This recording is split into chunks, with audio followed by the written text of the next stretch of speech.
درود پاک پڑھیں اللہم صلی علی سیدنا شفیعنا حبیبنا نبینا مولانا محمد صلی اللہ تعالی علیہ وسلم صلاۃ و سلام علیک یا رسول اللہ صلی اللہ تعالی علیہ وسلم۔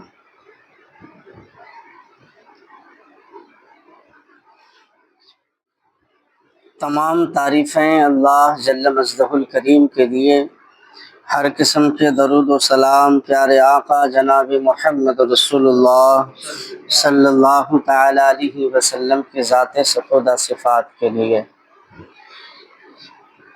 اللہ تبارک و تعالیٰ کا لاکھ لاکھ شکر اور احسان عظیم ہے کہ اللہ تبارک و تعالیٰ نے ہم اور آپ کو انسان بنایا، اشرف المخلوقات بنایا، اپنے پیارے حبیب صاحب لولاک صلی اللہ تعالی علیہ وسلم کا امتی بنایا۔ یہ رب ذوالجلال کا بے پناہ کرم اور احسان ہے۔ آقا کریم صلی اللہ تعالی علیہ وسلم کا فرمان عبرت نشان ہے۔ آقا فرماتے ہیں الصلاۃ عماد الدین من ترک الصلاۃ فقد ہدم الدین۔ نماز دین کا ستون ہے۔ من ترک الصلاۃ، اور جس نے نماز ترک کر دیا اس نے دین کو تباہ کر دیا، برباد کر دیا۔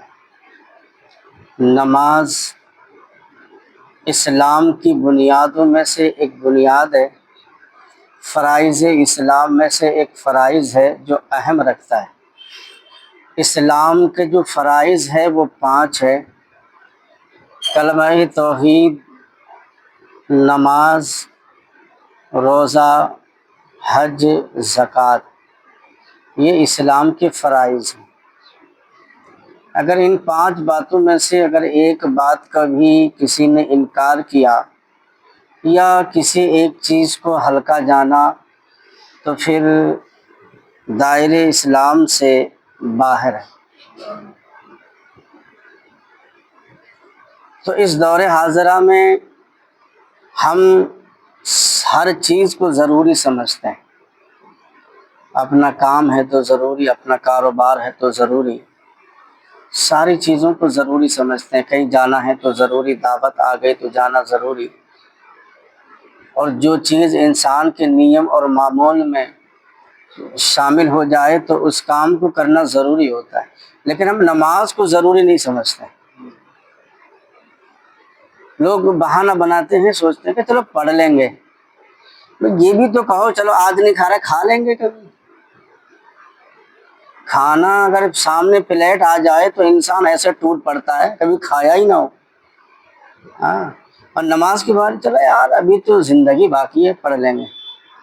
ایسا لگتا ہے زندگی کا ٹھیکہ لے رکھا ہے، وہ پڑھ لیں گے، وقت ملا تو پڑھ لیں گے۔ تو اب کیا ہے؟ تو اب وقت نہیں ہے بھئی، وقت تو ان کے پاس نہیں ہے جن کی روح نکل گئی ہے، ان کے پاس وقت نہیں ہے۔ ابھی زندگی سلامت ہے، زندہ ہے، بول رہا ہے، کھا رہا ہے، پی رہا ہے، پھر بھی کہتا ہے وقت نہیں ہے۔ تو یہ کم عقلی کی بات ہے اور لا علمی کی بات ہے۔ تو ہم اور کاموں کو زیادہ ترجیح دیتے ہیں شریعت کے کاموں کے مطابق، اور نماز کے مقابلے میں ہم دنیا داری کو زیادہ ترجیح دیتے ہیں، نماز کو ہلکا جانتے ہیں، پھر ہم کہتے ہیں مسلمان ہیں۔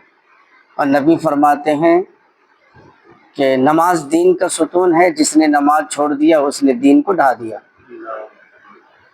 اور دین کا ڈھانے والا مسلمان رہ سکتا ہے؟ کہ ہم نے گھر بنایا اور گھر کو ڈھا دیا، کوئی کہے گا گھر والا ہے، کوئی گھر ہی نہیں مانے گا۔ کوئی گھر بنایا پھر ہم نے توڑ دیا، جیسے زمین خالی تھی ویسے زمین خالی تھی، کوئی کہا گھر ہے؟ ہم مسلمان ہیں، نماز چھوڑ لیں پھر کہتے ہیں مسلمان ہیں۔ تو بہرکیف نماز فرض عین ہے اور اہم العبادت، افضل عبادت ہے، اور نماز کے بارے میں اللہ تبارک و تعالیٰ پوچھے گا۔ اللہ رب العزت نماز کے بارے میں پوچھے گا۔ علامہ شیخ شادی علیہ الرحمہ فرماتے ہیں کہ روز محشر کے جاں گداز بود اولین پرشش نماز بود، میدان محشر کی وہ گرمی جو جانوں کو پگھلانے والی ہوگی، اور سب سے پہلا سوال نماز کا ہوگا۔ تو پیارے نماز کو ہم فوقیت دیں،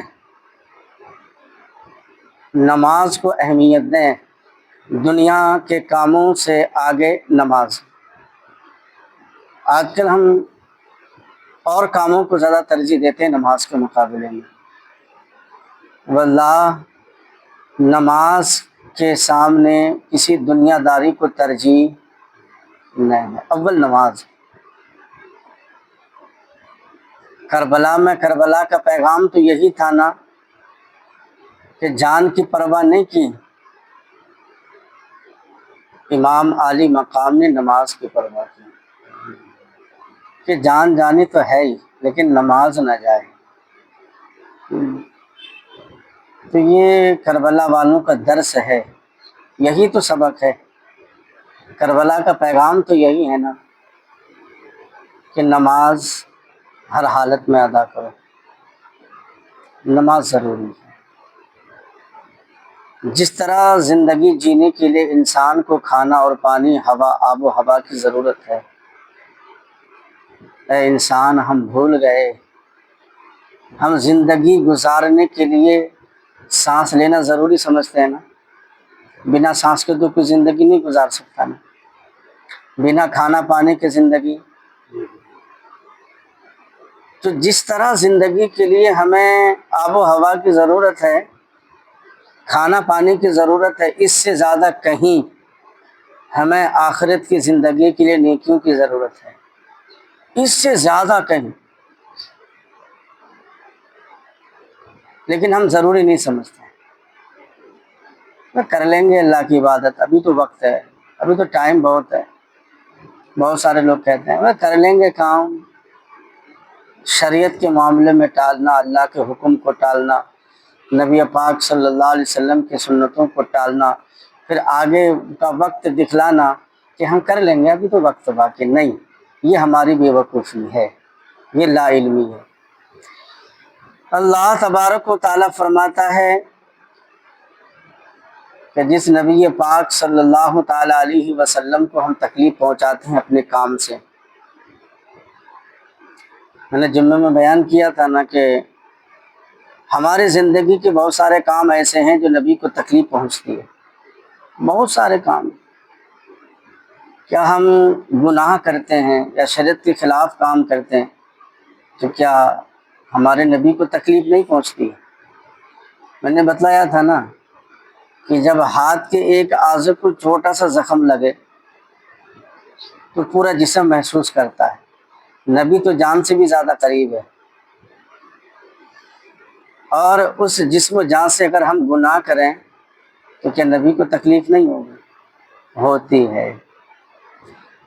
لیکن جس نبی پاک صلی اللہ تعالیٰ علیہ وسلم کو ہم اپنے کام سے، اپنے زندگی کے حالات و رویوں سے جو ہم تکلیف پہنچاتے ہیں، خلاف شرع کام کر کے، سنتوں کو پامال کر کے جو تکلیف پہنچاتے ہیں، لیکن میرے نبی، ہم سب کے نبی صلی اللہ تعالیٰ علیہ وسلم کتنا پیار کرتے ہیں اپنی امتی سے، کتنا پیار کرتے ہیں۔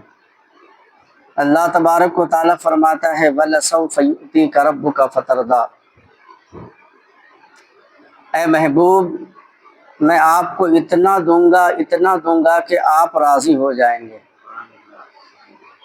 اللہ تبارک و تعالیٰ 30واں پارہ سورہ دحا کے اندر آیت نمبر 4 میں فرماتا ہے وَلَسَوْفَ يُؤْتِيكَ رَبُّكَ فَتَرْضَىٰ، اے محبوب میں آپ کو اتنا دوں گا کہ آپ راضی ہو جائیں گے۔ اب دینے والا جانے، لینے والا جانے کہ اللہ کتنا دے گا، نبی کتنے میں راضی ہوں گے، لیکن نبی پاک صلی اللہ تعالیٰ علیہ وسلم فرماتے ہیں یا اللہ میں اس وقت تک راضی نہیں ہوں گا، اس وقت تک راضی نہیں ہوں گا جب تک کہ اپنے ایک ایک گناہگار امتی کو بخشوا کر جنت میں نہ داخل کر دوں۔ ہمارے نبی کی محبت تو اتنی امتی سے، اور امتی کتنا تکلیف پہنچاتے ہیں۔ آج کل ہمیں شریعت کی پرواہ نہیں ہے، حق بات کہنے کو ڈرتے ہیں انسان۔ حق گوئی ہی زندگی ہے، حق بولنا ہی زندگی ہے، حق پر عمل کرنا ہی زندگی ہے، ورنہ ایسی زندگی سے کیا فائدہ جس سے آخرت میں پریشانی ہو۔ ایسی زندگی گزارو پیارے کہ جس زندگی میں دنیا میں بھی عزت ہو اور بعد دنیا سے جانے کی بھی راحت و آرام ہو۔ نبی پاک صلی اللہ تعالیٰ علیہ وسلم کی ذات ستودہ صفات امتی سے اتنا پیار کرتے ہیں، لیکن امتی کتنا پیار کرتے ہیں نبی کو تو وہ ہمارے کاموں سے پتہ چلتا ہے۔ نبی پاک صلی اللہ تعالیٰ علیہ وسلم نماز سے بے پناہ محبت کیا کرتے تھے، راتوں رات نمازیں پڑھا کرتے تھے۔ آج ہم کتنے نماز پڑھتے ہیں؟ 5 وقت تو ادا نہیں ہوتا، نوافل کیا ادا کریں گے؟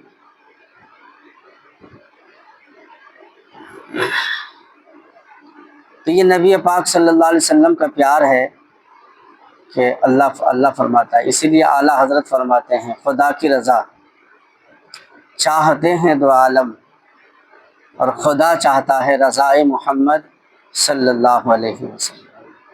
پوری دنیا یہ چاہتی ہے کہ خدا راضی ہو جائے، خدا راضی ہو جائے، خدا راضی ہو جائے، پوری دنیا چاہتی ہے، لیکن اللہ تبارک و تعالیٰ یہ چاہتا ہے کہ میرا محبوب راضی ہو جائے۔ اسی تو فرماتا ہے نا وَلَسَوْفَ يُؤْتِيكَ رَبُّكَ فَتَرْضَىٰ، اے محبوب میں آپ کو اتنا دوں گا کہ آپ راضی ہو جائیں گے۔ اور نبی پاک فرماتے یا اللہ میں اس وقت تک راضی نہیں ہوں گا جب تک کہ اپنے ہر ایک گنہگار امتی کو بخشوا کر جنت میں نہ داخل کر دوں۔ یہ نبی کا پیار ہے۔ اگر ہم نبی پاک صلی اللہ علیہ وسلم کے نام پر اگر ہزاروں جان بھی قربان کر دینا تو یہ امتی ہونے کا حق ادا نہیں ہوگا کہ اللہ تبارک و تعالیٰ نے اپنے پیارے حبیب صلی اللہ تعالیٰ علیہ وسلم کا امتی بنایا، اتنا پیارا محبوب عطا فرمایا، اتنا شفیق رسول عطا فرمایا اللہ تبارک و تعالیٰ نے ہم اور آپ کو۔ ہر نبی روئے اپنے لیے، ہر نبی روئے اپنے لیے، لیکن ہمارے اور آپ کے آقا رحمت للعالمین صلی اللہ علیہ وسلم اپنے لیے نہیں روئے بلکہ امت کے لیے روئے۔ نبی پاک صلی اللہ علیہ وسلم کو ہر وقت امت کی فکر، ہر نبی کا سجدہ یہی ہے سبحان ربی الاعلیٰ، ہر انسان کا، ہر مسلمان کا سجدہ یہی ہے سبحان ربی الاعلیٰ، لیکن میرے نبی کا سجدہ رب حب لی امتی۔ کتنا پیار ہے، لیکن ہم کتنے بے وفا ہیں کہ ہماری نہ کام سے، نہ رہن سہن سے، نہ کھان پین سے، نہ کاروبار سے، نہ تجارت سے، نہ شکل، نہ صورت، نہ لباس، نہ ہماری حیولہ سے کسی طریقے سے وفاداری تو چمکے نا۔ ہم کسی طریقے سے یا ہمارے کام و کاج، ہمارا لب و لہجہ، ہمارا کردار، ہمارا اخلاق یہ بھی نہیں بتلاتی ہے کہ ہم وفادار رسول ہیں۔ اگر وفادار رسول ہوتے نا، نبی پاک صلی اللہ علیہ وسلم کی سنت کو فوقیت دیتے دنیا کی رنگینیوں کے مقابلے میں، انگریزی تہذیب کے مقابلے میں نبی پاک صلی اللہ علیہ وسلم کی سنت کو فوقیت دیتے، اہمیت دیتے سنت کو، کہ یہ دنیا کی رنگینیاں ایک طرف، نبی پاک صلی اللہ علیہ وسلم کی سنت ہے جان سے بھی زیادہ پیارا ہو، یہ وفادار ہے۔ کہتے ہیں وفادار وہ ہوتا ہے جو قدموں پہ جان نچھاور کر دے۔ آج کل ہمارے حالات ایسے ہوتے ہیں نا کہ بھئی ہم کسی کا نمک کھاتے ہیں تو یار ہم نے نمک کھایا ہے اس کا، ان کے بارے میں تو ایسا نہیں بولیں گے نا۔ اگر ایک لقمہ ہم نے نمک کا کھایا کسی کا، سوچتے ہیں کہ نمک حرامی تو نہیں کریں گے نا، نمک کھایا ہے، نبی کے صدقے میں جان ملی، مال ملا، ایمان ملا، قرآن ملا، اولاد ملی، زمین جائیداد، کاروبار، زندگی نبی کے صدقے میں۔ گویا کہ اللہ تبارک و تعالیٰ فرماتا ہے لولاہ لما خلقت الربوبیہ، اے محبوب اگر آپ کو پیدا نہیں کرتا تو میں یہ نظام کائنات کو بھی نہیں بناتا، اور آپ کو پیدا کرنا مقصود نہ ہوتا تو اپنا رب ہونا بھی ظاہر نہیں فرماتا، بلکہ نظام کائنات کو اور کائنات کے ہر شے کو، اور اس میں افضل انسان ہے، اور انسان کو جو زندگی تمام نعمتیں ملی ہیں، جان مال اولاد سب کچھ نبی کے صدقے میں، تو ہم نبی سے کتنا وفاداری کرتے ہیں۔ تو نبی کی وفاداری یہ ایمان کی علامت ہے، اور نبی سے وفاداری کرنا تو ایمان ہے، اور نبی پاک صلی اللہ علیہ وسلم کی ذات صفات سے بے وفائی کرنا، سنتوں سے رخ موڑنا، انگریزی تہذیب کو اپنانا، اپنے رویے کو اپنانا، اپنی پرمپرا کو اپنانا، یہ تو پھر نبی سے وفاداری نہیں ہے نا۔ نبی سے وفاداری تو اس وقت ہوگی نا جب ہم شریعت و سنت پر، قرآن و حدیث پر عمل کریں گے۔ نبی تشریف لائے تو اللہ نے اپنے محبوب کو قرآن دیا کہ میرے بندوں کو راہ حق دکھلا دو، تو قرآن ہدایت کا تو راستہ ہے نا۔ تو اللہ تبارک و تعالیٰ نے لاریب کتاب، پاک کتاب کو اپنے محبوب پر نازل فرمایا، اور ہمارے لیے ایک ہدایت، لیکن ہم پھر بھی ہم ہدایت یافتہ نہیں۔ ساری چیزیں ہیں ہدایت کی ہمارے پاس، کردار رسول ہے، اخلاق رسول ہے، سنت رسول ہے، سیرت رسول ہے صلی اللہ تعالیٰ علیہ وسلم۔ اللہ تبارک و تعالیٰ کی پاک کتاب ہمارے پاس ہے، ہمارے اسلاف، ہمارے بزرگان دین کے طریقے ہیں، ساری چیزیں موجود ہیں، پھر بھی ہم راستے پہ نہیں۔ سارے سوال کا جواب موجود ہے، پھر بھی ہم سوال ڈھونڈتے رہتے ہیں، ہمیں تو پتہ ہی نہیں۔ لوگ کہتے ہیں ہمیں پتہ ہی نہیں، بھی کمی کی چیز کی ہے جو پتہ نہیں ہے۔ ذرا یہاں تو سوچیں نا، ہم اگر کوئی سوال کرنے والا سوال کرتا ہے تو میرے جواب معلوم نہیں ہے، یہاں تو ہر چیز دکھلا دیا ہے۔ رب ذوالجلال نے، نبی پاک صلی اللہ تعالیٰ علیہ وسلم نے ساری چیز کو بتلا دیا، دکھلا دیا ہمیں، پھر بھی ہمیں معلوم نہیں، تو یہ ہماری بے وقوفی اور لا علمی ہے نا۔ تو پھر یہ بہانہ نہیں چلے گا میدان محشر میں۔ یہ جو ہم کہتے ہیں ہم تو جانتے نہیں، ہم تو پڑھے لکھے نہیں، کچھ لوگ کہتے ہیں نا کہ ہم کیا پڑھیں، ہم تو پڑھے لکھے نہیں ہیں، ہم تو جانتے نہیں، ہم نے تو پڑھا ہی نہیں۔ پڑھا کیوں نہیں؟ اس کے بارے میں تو پوچھا جائے گا نا۔ علم فرض ہے نا، علم سیکھنا فرض ہے۔ جو ہم فرض چھوڑ رہے ہیں تو کیا گناہ نہیں ہے؟ جب فرض چھوڑ رہے ہیں تو گناہ ہے۔ اللہ پوچھے گا کیوں نہیں سیکھا؟ دنیا کی ساری کام سیکھ گیا، دنیا کی ساری سیاستیں جان گیا، نہیں سیکھا تو شریعت نہیں سیکھا، دین نہیں سیکھا، تو پھر کیا جواب دیں گے؟ دنیا کے لیے ہم آخرت کو تباہ کرتے ہیں، آخرت کو برباد کرتے ہیں، حالانکہ یہ دنیا چھوڑنا ہے، آخرت چھوڑنا نہیں ہے، دنیا چھوڑنا ہے۔ اور جس دنیا میں رہ کر ہم آخرت کو تباہ کر رہے ہیں اور دنیا کو سنوارنے کے چکر میں، خدا را یہ ہماری بھول ہے، یہ ہماری غفلت ہے۔ تو آنکھوں سے، اپنے دل و دماغ سے غفلت کا پردہ ہٹا کر شریعت کا اور سنت کا چشمہ لگا کر زندگی گزاریں، تو اس میں ہمارے لیے کامیابی ہے۔ اللہ تبارک و تعالی ہم سب کو عمل کی توفیق عطا فرمائے، آمین۔ استغفر اللہ ربی من کل ذنب و اتوب الیہ۔